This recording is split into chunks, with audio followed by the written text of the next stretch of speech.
C'est un grand honneur qui nous échoit aujourd'hui. Nous recevons Laure Solignac. Laure Solignac, bonjour. Bonjour. Vous êtes normalienne, docteur en philosophie médiévale et maître de conférences à l'Institut catholique de Paris. Et par ailleurs, vous enseignez la philosophie au séminaire interdiocésain d'Orléans. Votre thèse, vous l'avez consacrée à Saint Bonaventure. Un saint qui devrait nous toucher tout particulièrement aujourd'hui, puisque c'est à lui que nous devons une des toutes premières biographies du Poverello d'Assise, dont notre nouveau pape, le pape François, a choisi de porter le nom. Saint Bonaventure, franciscain lui-même, et en quelque sorte votre condisciple à 8 siècles d'intervalle, puisque c'est à l'université de Paris qu'il étudia et obtint ses diplômes, est un des grands docteurs de l'Église. Mais c'est dans l'expérience sensible qu'il a choisi d'ancrer sa théologie. Une théologie concrète, en quelque sorte, et le terme, je crois, est de vous, à laquelle tous nous pouvons accéder dans notre vie quotidienne. Nous nous laissons donc guider par vous sur la voie que nous propose Saint Bonaventure pour la conduite de notre avis. Alors, Laure Solignac, une théologie concrète, ça veut dire quoi exactement ? On est plutôt habitué à penser qu'une théologie, c'était très savant et abstrait. Oui, tout à fait.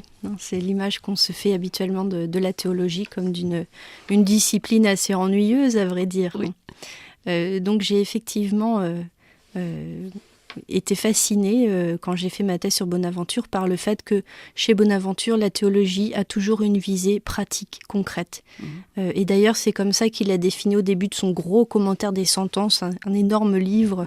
Il cherche à définir la théologie. Il dit, mais la théologie, au fond, c'est vrai, c'est une science spéculative, etc., très compliquée, mais au fond, l'essentiel, c'est qu'elle est faite pour que nous devenions bons. Voilà. Une formule très donc simple. En fait, c'est tout simple. Pour que nous devenions bons. Donc en fait, c'est une maxime pour la vie de tous les jours. Voilà, c'est-à-dire que si la théologie ne servait pas à améliorer notre quotidien, à nous sanctifier, in fine, eh bien, elle ne servirait à rien. Donc il faut que toute cette connaissance, à un moment donné, aboutisse à un nouveau rapport au monde, à un nouveau rapport aux autres. Et tel est l'objet de toute la théologie de Bonaventure. Ah oui, donc c'est pas gratuit du tout, c'est uniquement pour nous aider à mieux vivre. Oui, tout à fait. Oui. Mais alors évidemment, mieux vivre. Pas dans le sens d'un épanouissement personnel au sens où nous l'entendons aujourd'hui, puisque la visée est toujours d'être unis à Dieu toujours davantage dans le quotidien. Voilà.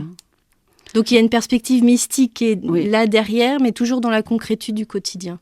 Oui, parce que l'aboutissement, c'est quand même d'être semblable à celui qui, pour Saint Bonaventure, était le modèle. Donc, en fait, tout à fait. Le Christ. Tout à fait. C'est ça ? C'est ça, exactement. D'accord. Donc, c'est arriver à mettre l'amour dans le quotidien. Oui. Et à voir surtout toutes les traces de l'amour de Dieu dans le quotidien. Voilà. Et comment Saint Bonaventure en est-il arrivé à cette doctrine, cette façon de voir les choses ? Alors, il est certain qu'on peut voir la théologie tout entière de Bonaventure comme une expression de l'expérience franciscaine. C'est la traduction théologique de l'expérience de Saint François et en particulier de la manifestation de Dieu pleine d'amour dans la création. Donc Bonaventure fait partie de la 2e génération de franciscains, c'est-à-dire de ces franciscains qui n'ont pas connu directement Saint François. Oui, on peut le resituer exactement dans le temps. Oui, tout à fait. Donc Saint Bonaventure est né en 1217. Saint François vivait encore. Et Saint François vivait encore, mais il est mort en 1226, Saint François. Oui. Donc Bonaventure était encore un enfant lorsque François est mort. Et il a entendu parler de lui, il a entendu des légendes, c'est ça ? Bien sûr, entendu parler de lui. Il dit même qu'il a été guéri d'une grave maladie quand il était jeune adolescent par l'intercession de Saint François. Donc il a toujours eu un lien très charnel, affectif, là aussi, très affectif à François. Et Bonaventure était visiblement très doué pour les études, puisqu'on le retrouve en 1235 à Paris pour faire de longues études dans toutes les sciences de l'époque. Et après ces 7 années d'études, il s'est tourné vers les études de théologie à proprement parler. C'est une époque d'effervescence, en fait, à Paris. C'est une époque d'effervescence, tout à fait. Il faut s'imaginer que c'était le centre intellectuel du monde, Paris, à cette époque. Donc c'est de là que tout partait, que toutes les idées nouvelles partaient, en philosophie comme en théologie. Et pour les franciscains, c'était très difficile de savoir jusqu'où il était légitime de participer à ce bouillonnement culturel. Pourquoi ? Tout simplement parce que il n'est pas inscrit dans le charisme franciscain de favoriser cette vie culturelle. Oui, je comprends. La simplicité de la vie s'inscrit jusque dans le rapport au savoir. Ah oui, d'accord. Il n'est pas bon d'apprendre à connaître. C'est pas tant qu'il n'est pas bon d'apprendre à connaître. Je vais le résumer cette idée avec une phrase de Bonaventure. Je ne veux te connaître que pour t'aimer. Donc on en revient à cette idée que la connaissance doit toujours être orientée vers l'amour de Dieu, du prochain.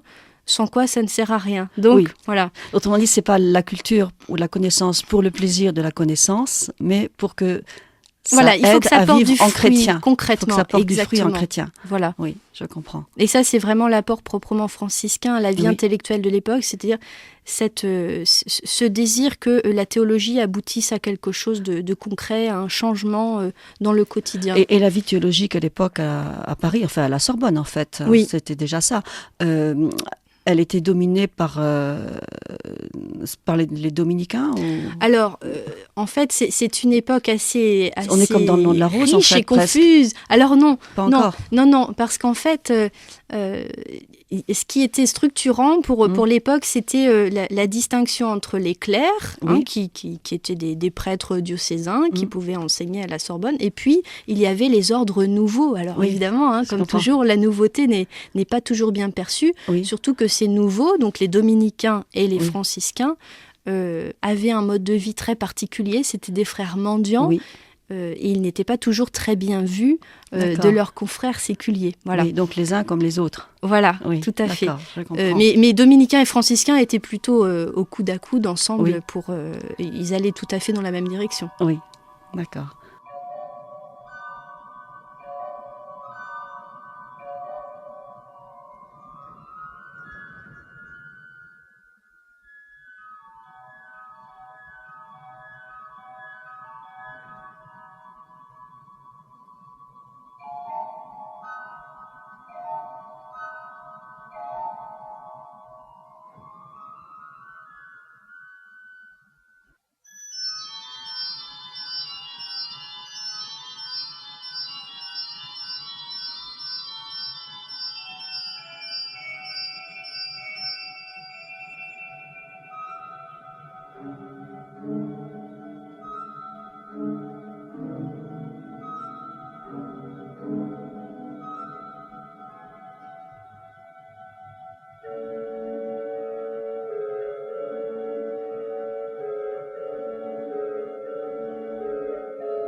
Nous sommes dans l'émission Croire aujourd'hui, nous recevons Laure Solignac et dans le cadre de cette émission, nous venons d'entendre la prédication aux oiseaux de Franz Liszt, interprétée par le pianiste Wilhelm Kempff et inspirée de la légende de Saint François. Vous nous avez présenté, Laure Solignac, la vie de Saint Bonaventure et la façon dont il a été comme subjugué par la vie de Saint François. Il en est d'ailleurs un des premiers biographes, le biographe officiel, je crois. Et je serais heureuse que vous nous parliez maintenant de ce nouveau rapport au monde et à l'environnement quotidien que Saint Bonaventure a essayé d'introduire.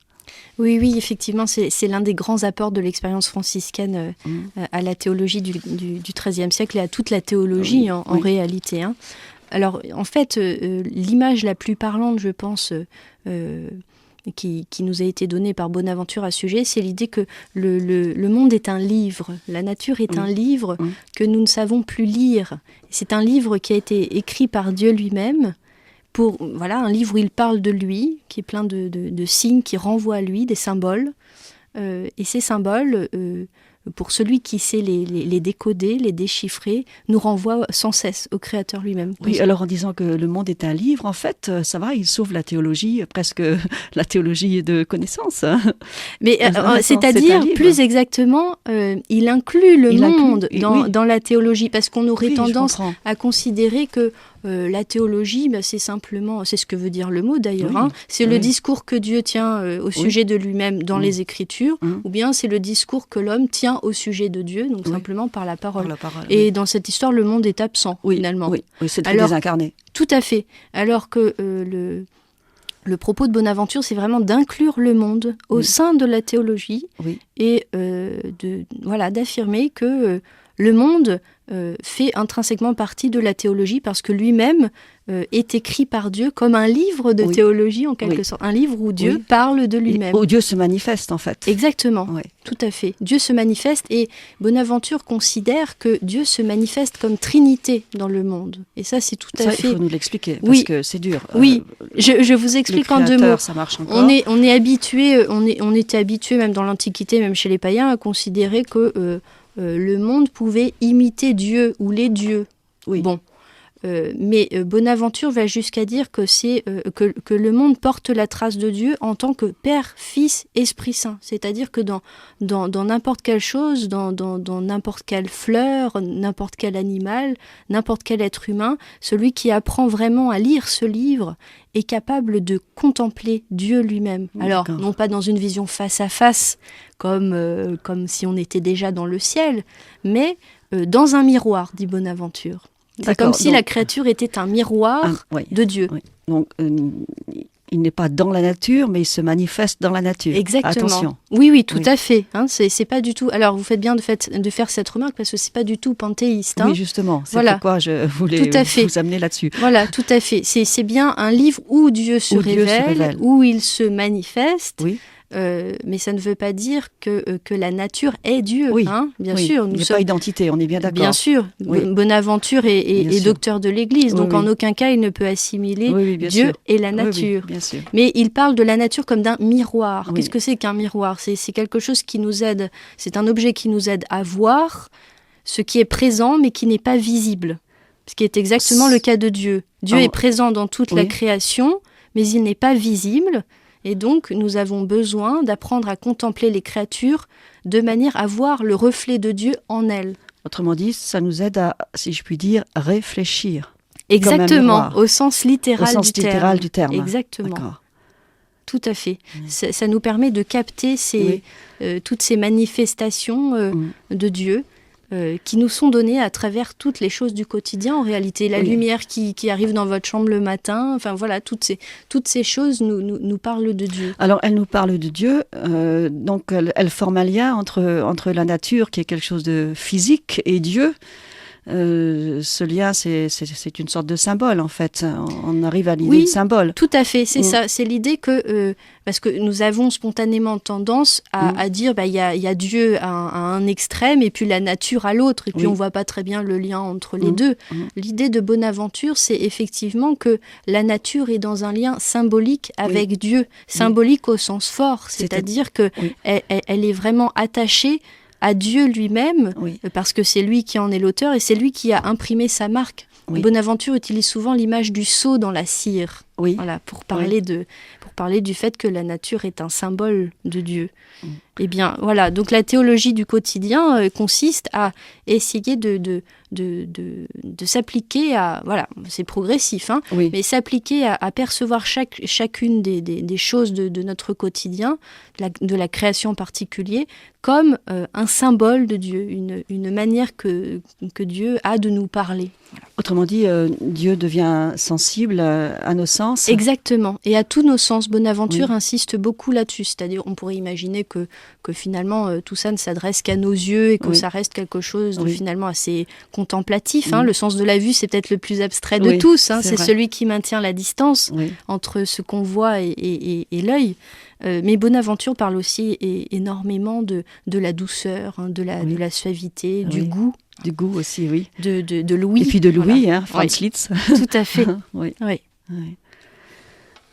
En fait, c'est la création qui est accessible à tous nos sens et qui, par nos sens, nous permet... Enfin, nous allons des sens aux sens, en fait. Exactement. Et du coup, c'est une sorte d'incarnation pour nous aussi, parce que dans notre rapport à Dieu, nous avons souvent l'habitude de vivre un peu dans notre tête, ou vraiment dans notre cœur, mais tellement à l'intime que ça ne concerne pas notre corps, notre chair, alors qu'ici, avec cette théologie de Bonaventure, on a vraiment l'impression d'habiter à nouveau sa chair de manière renouvelée. Et en fait, le christianisme, enfin l'être chrétien, c'est une religion incarnée. Tout à fait, oui. Une religion symbolique en même temps. Oui. Et en fait, Saint Bonaventure met le doigt dessus, nous aide à le comprendre. Oui, il met le doigt sur cet élément fondamental de la foi chrétienne, qui est que l'incarnation, c'est pas seulement le fait que le Verbe se soit fait chair. L'incarnation, nous devons la vivre nous aussi à notre manière, parce que nous avons un travail d'incarnation effectué, d'unification de notre personne en fait, entre le corps et l'esprit, et donc avec nos sens.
Nous sommes dans l'émission Croire aujourd'hui et vous venez d'entendre la sarabande de la suite pour orchestre numéro 3 en ré majeur de Bach, plus connue sous le nom de l'Air, interprétée avec des instruments anciens par le Concertus Musicus de Vienne, mais que tout le monde connaît en fait, parce que c'est une musique divine, mais qui est comme incarnée. Et cela me permet de revenir à Laure Solignac, que nous avons invité aujourd'hui pour nous parler de Saint Bonaventure et de la façon dont il nous aide à voir Dieu dans le quotidien, dans la création, qui est une sorte de miroir, de livre dans lequel Dieu se manifeste. Alors maintenant que nous avons tout appris sur la théologie symbolique, comment faire au quotidien alors, Solignac? Oui, c'est la question la grosse plus importante. C'est bien de savoir, mais comment faire? Tout à fait, oui, puisque tout à l'heure, je disais que précisément, nous avons du mal à lire ce livre. Alors, comment progresser? Bonaventure dit que nous sommes illettrés. Oui. Donc, c'est un mot fort. Nous sommes illettrés devant le livre du monde. Alors, comment faire? Comment faire, oui. Eh bien, Bonaventure a trouvé 2 remèdes à ce problème. En fait, comme il part du principe que le Christ est le fondateur de la théologie, le grand spécialiste de la théologie. Et le docteur, donc. Et le grand spécialiste du monde, oui, puisque c'est par le Verbe que tout a été fait. Oui. Donc Bonaventure s'appuie sur cet élément-là pour dire, mais finalement, si nous voulons progresser, c'est au Christ que nous devons nous adresser. C'est par le Christ que nous saurons restaurer nos sens, convertir nos sens, dit Bonaventure, et c'est par la relation avec le Christ, alors je vais entrer un petit peu dans le détail, que nous parviendrons à avoir un nouveau rapport avec le monde. Donc Bonaventure propose 2 remèdes, deux médicaments pour que nos sens s'ouvrent, pour que nous cessions d'être aveugles au monde, sourds à ces merveilles, etc. 2 remèdes, donc, premièrement l'Eucharistie, qui est vraiment l'élément central de sa vie. C'est un frère franciscain, il est prêtre en même temps, donc il y a de très belles méditations de Bonaventure sur le fait que l'Eucharistie, quand on communie, c'est pas seulement un événement spirituel, c'est-à-dire que le Christ agit jusqu'à l'intérieur de notre corps, il ouvre nos sens, c'est un petit peu, ça rappelle tous ces récits d'évangile où le Christ guérit des aveugles, des sourds, et Bonaventure dit, c'est nous. Ça continue, c'est-à-dire que petit à petit, le Christ ouvre nos oreilles, ouvre nos yeux à la beauté, ouvre nos oreilles à la beauté du chant des oiseaux, du bruit de la mer, des voix d'enfants, etc. Et on peut faire la liste pour tous les sens. Donc l'Eucharistie est vraiment un lieu privilégié de réflexion pour les sens, de conversion des sens. Et en fait, c'est vrai qu'on le savoure aussi. Exactement. Au sens propre du terme, alors, c'est la sagesse en même temps. Ça peut paraître paradoxal, parce qu'en même temps, au niveau des espèces sensibles, l'Eucharistie, c'est ce qu'il y a de plus insipide. Il n'y a pas de goût, il n'y a pas grand-chose à voir, apparemment. Mais justement, jusque-là, les franciscains sont très originaux, parce que François disait... Mais oui, effectivement, on dit en général que l'Eucharistie, c'est justement quelque chose qui n'a pas de goût, qui n'a pas d'intérêt en soi au niveau sensible. Mais François dit, mais précisément, c'est la seule chose du Christ que nous voyons en ce monde. Donc il faut s'appuyer sur ce petit bout sensible qui nous est donné, et à partir duquel tout peut être... Et quand on le rompt, oui. On entend le bruit en même temps. Oui, tout à fait. Il y a tout, bien sûr, il y a les espèces de mœurs qu'elles sont, c'est toujours du pain et du vin, même si la substance a changé. Et Bonaventure dit, mais à travers ce sacrement, le Christ nous refait de l'intérieur. Il nous rend aptes à lire à nouveau le livre du monde. Alors ça, c'est seulement le premier. Et le deuxième. Alors le deuxième, il passe par le livre des Écritures. Pourquoi est-ce qu'il y a les Écritures ? Bonaventure dit que l'un des buts du livre des Écritures, c'est de nous rendre aptes à lire le livre du monde. On voit bien le rapport entre les 2 livres. C'est-à-dire que, comme nous sommes devenus des illettrés par rapport au livre du monde, l'étude des Écritures nous permet de nous dessiller un petit peu les yeux et d'apprendre à lire ce livre du monde qui sans cela resterait fermé pour nous. Alors comment faire concrètement ? Bonaventure dit la meilleure chose à faire pour restaurer son rapport au monde sensible, c'est de méditer sur la chair du Christ. Et par le fait qu'on va méditer on va imaginer la chair du petit enfant Jésus, on imagine, alors Bonaventure prend des exemples très concrets, on imagine l'enfant Jésus dans la crèche, on imagine la lumière qui est là, la lumière des étoiles, ou on va imaginer ces petits pieds qu'on vient embrasser, donc on imagine qu'on les embrasse. Et Bonaventure dit que à partir de tous ces exercices qui mettent nos sens en éveil, même si là ça passe par l'imagination, nos sens sont réellement refaits. Oui, en fait, on revient à l'incarnation, en fait. La exactement, chair, une fois de plus. C'est une sorte d'empathie avec la chair du Christ. Une fois de plus, oui, voilà, tout à fait. Par empathie avec la chair du Christ, eh bien, nous réapprenons à sentir, nous réapprenons à vivre dans notre chair et nous réapprenons à vivre dans le monde sensible lui-même. Eh bien, maintenant, il n'y a plus qu'à faire. Il n'y a plus qu'à faire, exactement. Alors, Solignac, merci. Je précise que je voudrais terminer en signalant que vous animez en ce moment à Montargis, dans le cadre du Cercle, une session de 3 séances consacrées à Saint Bonaventure, et que c'est dans ce cadre-ci que nous vous avons invité afin de faire profiter tous les auditeurs des RCF de votre connaissance. Merci beaucoup.